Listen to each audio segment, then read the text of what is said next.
Good afternoon my dear students. आज हमारा topic होगा प्रेपोजिशन। सबसे पहले हम प्रेपोजिशन होती क्या है उसके बारे में जानेंगे और उसके बाद हम कुछ प्रेपोजिशंस के बारे में, कुछ कॉमन जो हम एरर करते हैं, कुछ जो हमें बेसिक जो नॉलेज होनी चाहिए उसके बारे में पता करेंगे। उसके बारे में हम कुछ प्रेपोजिशन का यूज सीखेंगे। तो लेट्स स्टार्ट। सबसे पहले we should know what is preposition. तो preposition is a word which is used to establish a relation between two nouns। यानी कि preposition क्या है? preposition एक ऐसा शब्द है जो दो नाउन है उनके बीच में एक रिलेशनशिप यानी एक संबंध बताता है। यानी कि प्रेपोजिशन से पहले हमें प्रेपोजिशन सीख रहे तो ये तो पता ही होना चाहिए भी प्रेपोजिशन होता क्या है। तो आपको इस प्रेपोजिशन की जो डेफिनेशन है इससे हमें एक बात तो क्लियर हो गई है कि establish a relation between two nouns, यानी कि जो दो नाउन है उनके बीच में एक रिलेशन बताता है। अब हमें एक बात क्लियर हो गई है कि जो प्रेपोजिशंस जो लगती हैं वो हमारे नाउन से पहले लगती हैं। Is it clear? यानी कि जो प्रेपोजिशंस हैं वो हमारे नाउन से पहले लगती हैं। ठीक है, तो ये हमें कंफर्म हो गया है। फिर उसके बाद बात आती है प्रेपोजिशंस को हम कितने पार्ट्स में डिवाइड कर सकते हैं। अब इसको इजीली अंडरस्टैंड करने के लिए हम क्या करेंगे, जो प्रेपोजिशन है उसको हमने टू पार्ट्स में डिवाइड कर दिया है। एक तो कॉमन होती है हमारे, कुछ प्रेपोजिशन हमारे कॉमन होती हैं और कुछ हमारे कॉम्प्लेक्स प्रेपोजिशन कहलाती हैं। कॉम्प्लेक्स प्रेपोजिशन कौन सी होती है? कॉमन हमारी जो होती है उनकी वो 40 से 50 के नियर अबाउट होती हैं। ठीक है, और जो हमारे कॉम्प्लेक्स जो प्रेपोजिशन है, जैसा कि नाम से पता है कॉम्प्लेक्स, जो हमें लर्न करनी पड़ती हैं, जिनके सिर्फ और सिर्फ प्रेपोजिशन चेंज होते ही जिनके मीनिंग चेंज हो जाते हैं। कैसे? देखो यहाँ पे मैंने टू प्रेपोजिशन जो कॉम्प्लेक्स लिखी है वो आप यहाँ पे जैसे डील के साथ यदि हम इन लगाते हैं तो मीनिंग बनता है व्यापार करना। डील के साथ इन लगाने से मीनिंग क्या बन जाता है? व्यापार करना। उसके बाद यदि हम डील के साथ विद लगा देते हैं तो हो जाता है व्यवहार करना। तो देखो वर्ड तो एक ही है डील, लेकिन ओनली प्रेपोजिशन लगाने से कितना उसमें चेंज हो गया है, यानी कि मीनिंग में एक चेंज आ जाता है। तो इसलिए इनको क्या बोला जाता है? कॉम्प्लेक्स प्रेपोजिशन बोला है। यानी कि जो मेन जो वर्ब है वो तो सेम है लेकिन प्रेपोजिशन डिफरेंट है, और डिफरेंट है तो मीनिंग भी हमारे क्या हो जाते हैं? डिफरेंट हो गया है। उसके बाद वेट ऑन सेवा करना होता है, वेट फॉर इंतजार करना। अब वेट ऑन, वेट तो सभी को पता है इंतजार करना होता है, लेकिन अगर उसके साथ वेट के साथ यदि हम ऑन प्रेपोजिशन लगा देते हैं तो मीनिंग क्या हो जाता है? सेवा करना। उसके बाद वेट फॉर इंतजार करना। तो ये हमारी क्या है? कॉम्प्लेक्स प्रेपोजिशंस है। तो ये हमें इनका कुछ एक मैं लिखवा दूंगी जब हमारे लास्ट में, यानी कि जो प्रेपोजिशन है एक बहुत ही कॉम्प्लेक्स टॉपिक है हमारा और इसकी हमें कई वीडियो बनानी होंगी, यानी कि हमें इसके कई पार्ट्स में इसको कंप्लीट करेंगे। ठीक है, तो उस जो हमारा लास्ट पार्ट होगा वो हमारी कॉम्प्लेक्स प्रेपोजिशन का भी होगा। यदि आपकी डिमांड होगी तो मैं जरूर दूंगी वो पार्ट। ठीक है, अब हमारी कुछ कॉमन मिस्टेक्स जो हमें पता होना चाहिए प्रेपोजिशन करने से पहले, प्रेपोजिशन सीखने से पहले कुछ कॉमन मिस्टेक्स होती है जो हम सबको पता होनी चाहिए। और ये जो नॉलेज हमारी जो अभी हम करने जाएंगे, ये नॉलेज हमारी कहाँ पे हमारे लिए फायदा देगी हमें? ये हमारे लिए वहां बेनिफिशियल होगी जहां हम एरर फाइंड आउट कर रहे होंगे, जहां हम अपने सेंटेंसेस बना रहे होंगे। जब हमें इन दो बातों का पता होगा तो हम खुद भी मिस्टेक करने से रह जाएंगे, और यदि एग्जाम में इनसे रिलेटेड कोई मिस्टेक आ जाती है तो वो भी एरर हम फाइंड आउट कर पाएंगे। कौन से हैं वो कॉमन मिस्टेक्स? तो सबसे पहला रूल क्या कहता है? After preposition objective case is used. यानी कि प्रेपोजिशन के बाद, यानी कि याद रखना, हमेशा ऑब्जेक्टिव केस यूज किया जाता है। अब आप सोचोगे भाई ऑब्जेक्टिव केस होता क्या है? एक आपका सब्जेक्टिव केस होता है, जैसे ही है, ही आपका सब्जेक्टिव केस में होता है। यदि ही का हम ऑब्जेक्टिव केस देखें तो आपने अपने आपके टीचर ने भी आपको बताया होगा, जैसे ही, हिज, हिम। तो ही, हिज आपका पॉजेसिव केस है और हिम आपका ऑब्जेक्टिव केस है। उसी प्रकार से सी, हर, हर, तो पहले आपका सब्जेक्टिव केस, सी आपका सब्जेक्टिव केस, हर सेकंड नंबर पे होता है वो आपका पजेसिव केस होता है, और जो थर्ड नंबर पे होता है वो आपका ऑब्जेक्टिव केस होता है। उसी प्रकार से दे, देयर, देम, आपने ये किया भी होगा, कभी लर्न भी किया होगा, ये आपको लर्न होने चाहिए केस आपको। दे, देयर, यानी कि दे आपका जो फर्स्ट नंबर पे है वो आपका सब्जेक्टिव केस होगा। ठीक है, एक बार मैं आपको बता देती हूँ, आपको पहले मैं ऑब्जेक्टिव केस बता देती हूँ, ताकि क्योंकि कई बच्चे ऐसे भी होंगे जिनको ऑब्जेक्टिव केस का पता ही नहीं होगा। ठीक है, तो यहाँ पे मैं लिख रही हूँ सी, हर, हर, ही, हिज, हिम। ठीक है, दे, देयर, देम। तो ये इसको बोलते हैं सब्जेक्टिव केस, ये हमारा पजेसिव केस, और ये हमारा ऑब्जेक्टिव केस। ऑब्जेक्टिव केस होता है ये हमारा। ठीक है, तो यहाँ पे ये हमें केस क्यों पता होना चाहिए, यानी कि जब भी हम ऑब्जेक्टिव केस, ये हमारा ये होता है जो थर्ड नंबर पे होता है, जो लास्ट में आता है सीरियल में, वो हमारा ऑब्जेक्टिव केस होता है। अब बात आती है प्रेपोजिशन में ऑब्जेक्टिव केस का यूज कहाँ पे है, इसका हमें पता क्यों होना चाहिए। जब हम कोई प्रेपोजिशन लगाते हैं और उसके बाद यदि हम ये केस यूज कर रहे हैं, यानी कि हम अपने जो ही, सी, इट, इन में से हम अपना यूज करते हैं, यानी कि कोई प्रोनाउन यूज करते हैं, यानी कि एक प्रेपोजिशन हमने यूज की, उसके बाद हम अपना कोई प्रोनाउन लगा रहे हैं, तो याद रखना वो प्रोनाउन जो लगता है वो हमारा इस केस में लगता है। यानी कि सी नहीं लगा सकते, सी का हर होगा, ही लगाएंगे तो उसका हिम लगेगा, अगर दे लगाएंगे तो दे का हमारे देम लगाना होगा। यानी कि ये प्रेपोजिशन का इफेक्ट है, यानी कि प्रेपोजिशन के बाद केवल और केवल हम ऑब्जेक्टिव केस यूज करते हैं। यानी कि अभी एक एग्जांपल भी दूंगी ताकि आपको अच्छे से क्लियर हो जाए। तो ये क्या कहता है, after preposition objective case is used. जैसे she has complained against Ram and me, तो यहाँ पे आप गलती क्या कर सकते थे, कई बार मैंने देखा आई लिख देते हैं बच्चे, तो आई क्या आपका एक सब्जेक्टिव केस है। ठीक है, तो आई सब्जेक्टिव केस, क्योंकि यहाँ पे अगेंस्ट जो है आपका प्रेपोजिशन यूज किया गया है। ठीक है, तो complain against Ram and me, तो यहाँ पे अब हमें कंफर्म हो गया है कि जब हम कोई प्रेपोजिशन लगाते हैं, देखो नाम का तो कोई ऑब्जेक्टिव केस होता नहीं है, राम का कोई ऑब्जेक्टिव केस हो नहीं सकता, लेकिन हाँ जो मी है इसका ऑब्जेक्टिव केस हो सकता है, ये ऑब्जेक्टिव केस में ही है। तो मी किसका ऑब्जेक्टिव केस है, आई का है।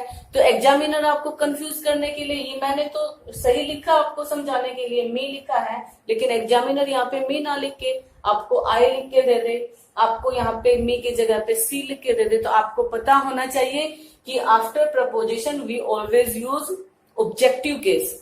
तो ऑब्जेक्टिव केस ये होते हैं। आई थिंक आपको ये रूल आपको अच्छे से क्लियर हो गया होगा। तो ये तो हमारा प्रेपोजिशन से रिलेटेड जो कॉमन जो एरर करते, कॉमन जो मिस्टेक करते अपनी राइटिंग में, अपने जब सेंटेंस बनाते हैं, तो ये हमारा एक रूल है। अब दूसरा जो रूल क्या हमारा कहता है, आफ्टर प्रेपोजिशन जेरेंड, जेरेंड किसको बोलते हैं, वर्ब की फर्स्ट फॉर्म प्लस आईएनजी को जेरेंड बोलते हैं, इज यूज्ड। यानी कि जब भी आप कोई प्रेपोजिशन लगाओगे और उस प्रेपोजिशन के बाद यदि आप ध्यान रखना वो वर्ब आपकी ऑलवेज वर्ब की first form plus ING form में होगी। कैसे, एग्जांपल देखेंगे, आई अब्सटेन फ्रॉम स्मोकिंग, तो यहाँ पे फ्रॉम स्मोक नहीं हो सकता। क्या नहीं हो सकता, स्मोक क्यों नहीं हो सकता, क्योंकि यहाँ पे फ्रॉम आ गया है, और फ्रॉम क्या है आपकी एक प्रेपोजिशन है, और प्रेपोजिशन की वजह से जो स्मोक है उसका क्या बोलते हैं, जो वर्ब की फर्स्ट फॉर्म के साथ आईएनजी लगाया जाता है। तो आपको ध्यान में क्या रखना है कि जो प्रेपोजिशन है, यानी कि अब तक हमने क्या किया, प्रेपोजिशन जो होती हैं वो नाउन से पहले लगती हैं, और नाउन से पहले लग के नाउन का जो है एक रिलेशन बताती हैं, एक संबंध बताती हैं।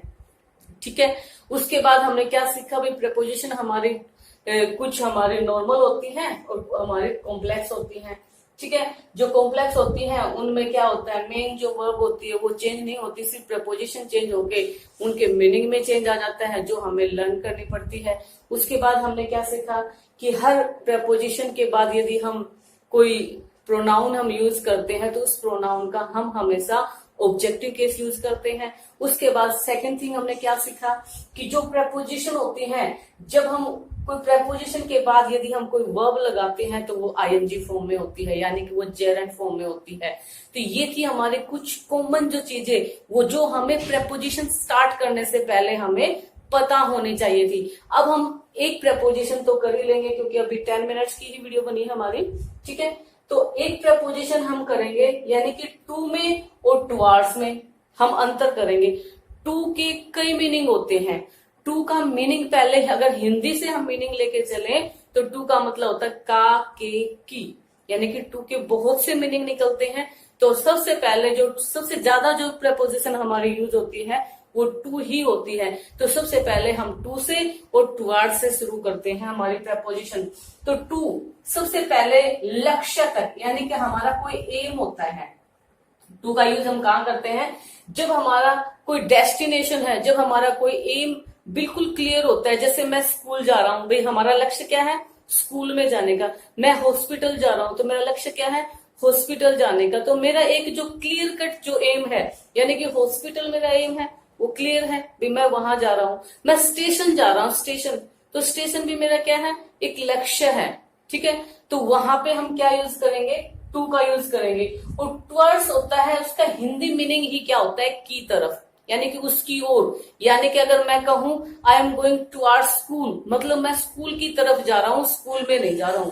यानी कि मेरा लक्ष्य स्कूल नहीं है, लेकिन हाँ उसी की साइड में जा रहा हूं। आई am going towards station, towards the station, ठीक है। तो मैं स्टेशन की तरफ जा रहा हूं, यानी कि मेरा लक्ष्य नहीं है। तो उस सिचुएशन में हम क्या यूज करेंगे, टुवर्ड्स का यूज करेंगे। एक बार एग्जांपल देखेंगे, I am going to school. तो स्कूल हमारा क्या है, एक लक्ष्य है, यानी कि हमारा एम है, भाई हमें जाना कहाँ है, पर्टिकुलर जगह बता दी। यानी कि कहने का मतलब क्या है, जब हम कहीं जा रहे हैं, हम किसी को बता रहे हैं मैं वहां जा रहा हूं और वो निश्चित जगह है, यानी कि बिल्कुल फिक्स है, हमें वहीं जाना है, तो हम वहां पे क्या लगाएंगे, टू लगाएंगे। उसके बाद जैसे आई एम कमिंग, उसके बाद जो I am going to the station, अभी स्टेशन जा रहा हूं मैं, तो स्टेशन पे हमारा एक फिक्स है, निश्चित है, यानी कि स्टेशन के अलावा हम इधर उधर नहीं जाएंगे, हम सिर्फ कहाँ जाएंगे, स्टेशन पर ही जाएंगे। उसके बाद ये कहता है I am coming towards you. अब ये जो टू में और टुवर्ड्स में क्या फर्क है, फिर टुवर्ड्स में, टू में तो हमारा जो एम होता है वो फिक्स होता है, और टुवर्ड्स में क्या होता है, वो हमारा फिक्स नहीं होता कि हम उसकी तरफ जा रहे हैं, वहां ना जाकर उसकी तरफ जा रहे हैं, ठीक है। जैसे आई एम गोइंग टुवर्ड्स स्कूल, भाई मैं स्कूल ना जाके स्कूल की तरफ जा रहा हूँ, जहां पे जिस साइड में स्कूल है ना, मैं उसी साइड में जा रहा हूँ। तो टू में और टुवर्ड्स में मेन डिफरेंस आई थिंक आपको समझ में आ गया होगा। तो टू का एक यूज तो हमें पता चल गया, भी टू का एक यूज क्या है, भी हमारा जो लक्ष्य होता है, जो हमारा फिक्स, भी हमें कोई पर्टिकुलर जो डेस्टिनेशन होता है उसको बताने के लिए, उसको शो करने के लिए हम टू का यूज करते हैं। उसके बाद टू के और भी यूज होते हैं। टू का जो सेकंड मीनिंग होता है पास या नजदीक, यानी कि जब कोई पास बुलाना हो, ठीक है, तो पास और नजदीक जब हिंदी हमें चाहिए होती है तो वहां भी हम किसका यूज कर सकते हैं, टू का यूज करते हैं। जैसे come to me, go to him, मेरे पास आओ, उसके पास जाओ, ठीक है। उसके बाद टू का जो एक और मीनिंग होता है से, यानी कि टू का जो नेक्स्ट मीनिंग होता है से। जैसे Ram said to him, Ram ने उससे कहा, ठीक है। रमन सेड टू मी, तो रमन ने मुझसे कहा, यानी कि से, जब हमें से चाहिए होगा, ठीक है, तो ये क्या है, आई सेड टू हिम, मैंने उसको कहा। तो टू का मीनिंग क्या है यहाँ पे, से। तो जब हमें से की जरूरत, से की फॉर्म में हमें जरूरत होती है तो वहां भी हम टू का यूज करते हैं। से के लिए हम टू का यूज करते हैं। लक्ष्य जब हमारा फिक्स होता है तो उसको शो करने के लिए हम टू का यूज करते हैं। उसके बाद है टू का जो यूज है तक, जब हमें हिंदी में चाहिए होता है तक, तो उस वहां भी हम टू का यूज करते हैं। जैसे फ्रॉम हेयर टू देयर, ठीक है, फ्रॉम हेयर टू देयर, तो यहां से वहां तक। तो क्या हिंदी आ गई यहाँ पे टू की, तक। तो आई थिंक आपको टू के ये जो कुछ रूल्स हैं जो आपको अच्छे से अब क्लियर हो गए होंगे। यानी कि अब टू का एक बार फिर से देख लेते हैं, टू में और टुवार्ड्स में क्या फर्क होता है। भाई जब हमें फिक्स जगह का पता होता है, कोई फिक्स हमारा डेस्टिनेशन होता है, अगर हम उसको मेंशन करते हैं तो हम टू लगाएंगे, और यदि हम उसको फिक्स नहीं होता है, हम उसकी तरफ जा रहे होते हैं, तो फिर हम टुवार्ड्स लगाते हैं। ठीक है, टू में और टुवार्ड्स में सिर्फ आपको क्या करना है, इसकी सिर्फ हिंदी को ही आप ध्यान में रख लेंगे तो ही दोनों में आप डिफ्रेंशिएट कर पाओगे। यानी कि टू का मतलब तक होता है, यानी कि हम किसी लक्ष्य तक जा रहे हैं, यानी कि लक्ष्य हमारा फिक्स होता है, निश्चित होता है। और टुवार्ड्स का जो मीनिंग होता है की ओर होता है। उसके बाद टू का जो सेकंड मीनिंग होता है, पास या नजदीक की फॉर्म में हम इसका टू का यूज करते हैं, जैसे come to me, go to him, go there, go to him. या उसके बाद टू का जो मीनिंग होता है से होता है, जैसे आई सेड टू राम, तो राम से मैंने कहा। टू का जो अगला जो मीनिंग, जो टू का जो एक मीनिंग और होता है तक की फॉर्म में भी हम यूज करते हैं। तो फ्रॉम हेयर टू देयर, ये तक यहाँ में मीनिंग आ गया है। ठीक है, तो हमने देखा भाई टू के कितने मीनिंग निकलते हैं। टू का मीनिंग होता है एक तो लक्ष्य तक, उसके बाद से के रूप में, और तक, और पास या नजदीक। तो आई थिंक आपको ये मेरी वीडियो अगर अच्छी लगे तो लाइक, शेयर एंड सब्सक्राइब करें, क्योंकि सब्सक्राइब करोगे तो मैं इसके आगे और जो वीडियो डालूंगी उसका नोटिफिकेशन ऑटोमेटिकली आपको मिल जाएगा। ठीक है, इसलिए आपको सब्सक्राइब करना जरूरी है। Thank you my dear students, I hope you are understanding very well. Okay.